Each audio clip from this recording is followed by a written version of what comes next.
I can't even look at him without laughing. There's no way.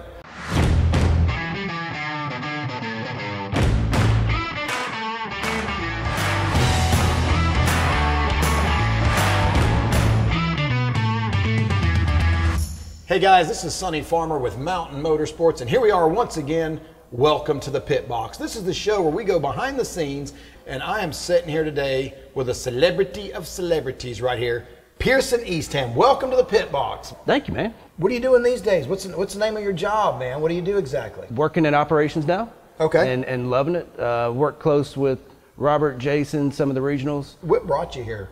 I was a numbers guy back 10 years ago, and saw an entry-level accounting position came open in the industry that I really liked. It was honestly a fake it till I made it type of thing in that job, and I proved what I could do, and got in there and you know, did good work for Mountain Motorsports and got some opportunities and ended up where I am today after a lot of years of hard work. Where do you see yourself 5 years from now, man? Let's say, you know, 2028. Where are we going to find Pearson Eastham? You know, it could be anywhere, man. Let's say we have another area we're in now. You know, let's say we're in another region. I could be there. I'll be in Mountain Motorsports in 5 years, I can tell you that. I'll be at Mountain Motorsports till the day I retire, assuming they have me, Sonny. Love it here. They've always taken care of me. I always felt welcome, do good work for them, very happy with them. So, right here. What would you say, Pearson, has been one of the biggest things you've learned as a whole as working with Mountain Motorsports? Is there any one thing? I'm sure there's plenty if we thought about it. As much as you think you know, there's always more you can know. That's the biggest thing I've picked up on recently. 100%. I like the energy. You've always had a great attitude. I've always enjoyed working with you. We've had some fun over the years. We have. And I've always admired just how staccato you can be when you're locked into something and sure, laser focused on the mission, if you will. Hey, man, I got to do this right here, and then we'll talk about it. And the one thing that I've learned about you is when you're doing something, leave you alone and let you focus on that. Because then when that comes off your plate, then I can get 100% of you, and we can or let's go grab a beer after work and let's talk about it, man. Yeah, let's get this done, and then we'll go do this. So obviously, I call you Pierre, and people have asked me, man, why do you call it's Pearson? It's not Pierre. I'm like, hey, for me, it's Pierre, and they don't know the story about Pierre. But once upon a time, if we hopped in the old Wayback Machine again, and we went way back, you know, 7, 8, maybe a little bit more years, I don't know, but a guy had came in asking for Pierre, came into one of the stores, and you and I were working together at that time, and he walks in, I said, hey, what can I help you out with? He goes, I'm here to see Pierre. And he said it with a very strong accent. Now, I don't know where he was from. It could have been Villa Rica, it could have been Outer Mongolia, but either way, he had some dialect going on. And he asked for Pierre, and it took me a minute. He's like, yeah, Pierre has a check for me or has something for me or whatever it was. You know, and I wanted to do the right thing and be like, well, actually, his name is Pearson. Let me check with him. But man, I couldn't. I had the devil on my shoulder, and I said, yeah, right this way, man. Pierre's actually expecting you. And if you remember, I went by there. I opened up your door, and I said, Pierre, he's here to see you. And I put that guy on you, and I took off. Yeah. No check. I had no check ready for the guy. And did you even know he was coming? No. It was golden. I know that when the guy left, you came up to me, man. You were just real stern. You go, hey, Sonny, listen, man, I prefer, you know, before you just put somebody in there in my office that, you know, you let me know they're coming by and find out who they are and maybe even get my name right. I don't know. You know, you kind of been out of shape.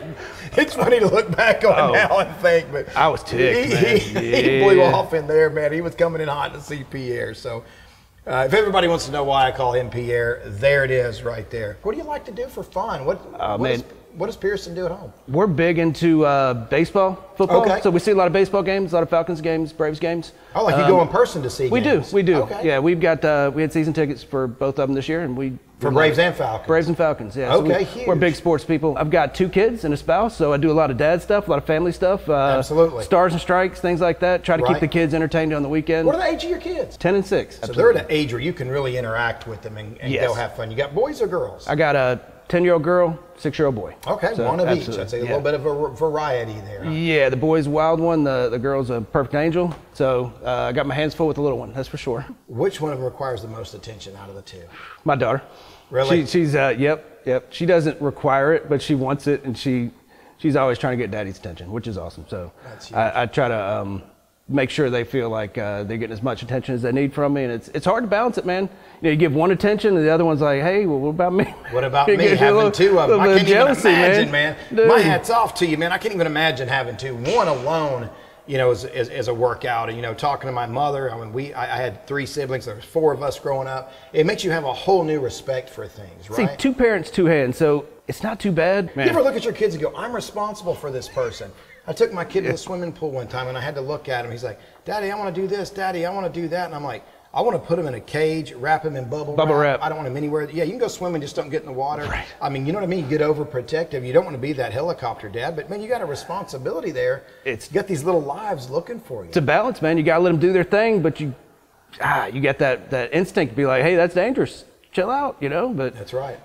I'm all for letting them do things, though. So man, I hear you. They got to get the experience. It's a tough one, man. Yeah, it is. And here's the thing, too, man. Realistically, and it's something I think about a lot. Everything you do with kids, it all costs money. And I don't know about you, but it makes you want to hustle that much harder, don't it? I don't want to have to tell them no. You know, tell them, I really don't. So yes, it does. Yeah.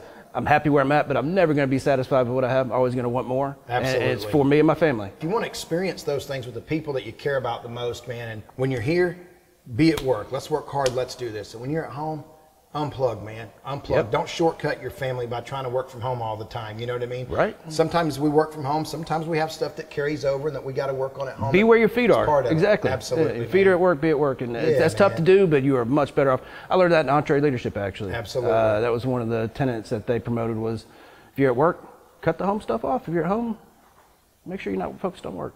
Let me ask you a question, man. Did you get a haircut for this today? Because it looks like you tightened up a little bit. Dude, actually, I got one scheduled for tomorrow. So really? It looks like you tightened up, Dude, I did. I came fresh today. I did. I knew what today was. I got some matching shoes. You got on new shoes, matching, on brand with what we got here. 100%. Now, listen, I got something fun for us. What we got? A little game, a little challenge, if you will.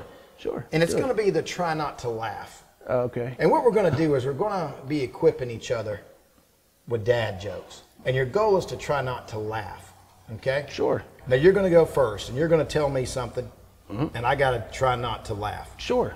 And if I laugh, it's a mark against me. Very good. And then it's going to be my turn. So you're trying to laugh the least. And what we're going to do, we each get 3 jokes or 3 tries. It don't matter what it is. It can be a face. It can be anything. But get through those 3 things. And then once you're done with those 3 things, we're going to keep score, man. You're a competitive guy. I'm very competitive, sports. Man. So this is it, man. This is going to be it right here. This is going to be the laugh challenge, man. So you're first, and I've got to try not to laugh. So let me get my I'm not laughing face on, okay? Loosey-goosey. Loosen it up, man. Loosey-goosey. Noah's Ark. Think he had termites?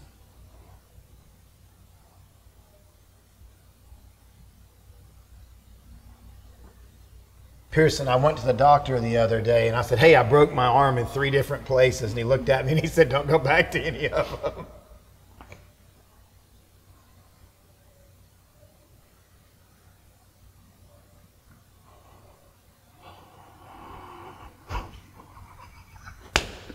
Dude, close my damn eyes and saw your face in my, Sonny.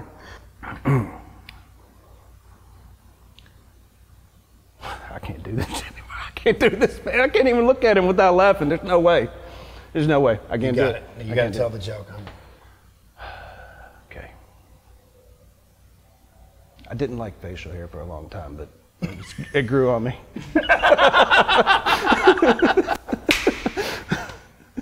You tore me up with that because as soon as you said, I didn't like facial hair for a long time, I started sitting there and pictured you with like some woolly booger beard. Have you ever had facial hair? Dude, I did one time. It didn't turn out too well. I bet you look like I let it grow out for, it was bad. I did a No Shave November one time, and it was and you turned it into No Shave November? No way. Oh, my wife was begging me. She was like, please shave that shit off your face, man. And I've never had a clean shaven face. I can't do it, but, man. No, that's hilarious. You got me with that. Okay. We're tied right now, man. We are tied. It's my turn again. The word for the day is mayonnaise. Mayonnaise, a lot of people that work with us. It's so stupid. I can't even keep my face straight, man. Okay. Seen Austin Powers before? You have? $1 billion. Not even close. I went to the doctor the other day for a physical. Doctor said, I want to ask you to remove your pants. I said, hey, that's no problem. Where would you like me to put them? He said, just hang them over there with mine. Man, we got a winner right here. We got a winner. Oh my God, man. Something about the last half second of that thing you said just made me lose it, man. I was like, I got it. I don't got it. Pearson, I would be remiss if I didn't tell you, man, it's been a wild ride. I really enjoyed working with you, man, all these years. I got a lot of respect for you and what you do. I know you got a lot of pressure on you to perform, and I know that a lot of us appreciate what you do, man. I really appreciate you being on the pit box. Thank you, Sonny. I've Absolutely. had fun with you, man. And 100%. Thank you.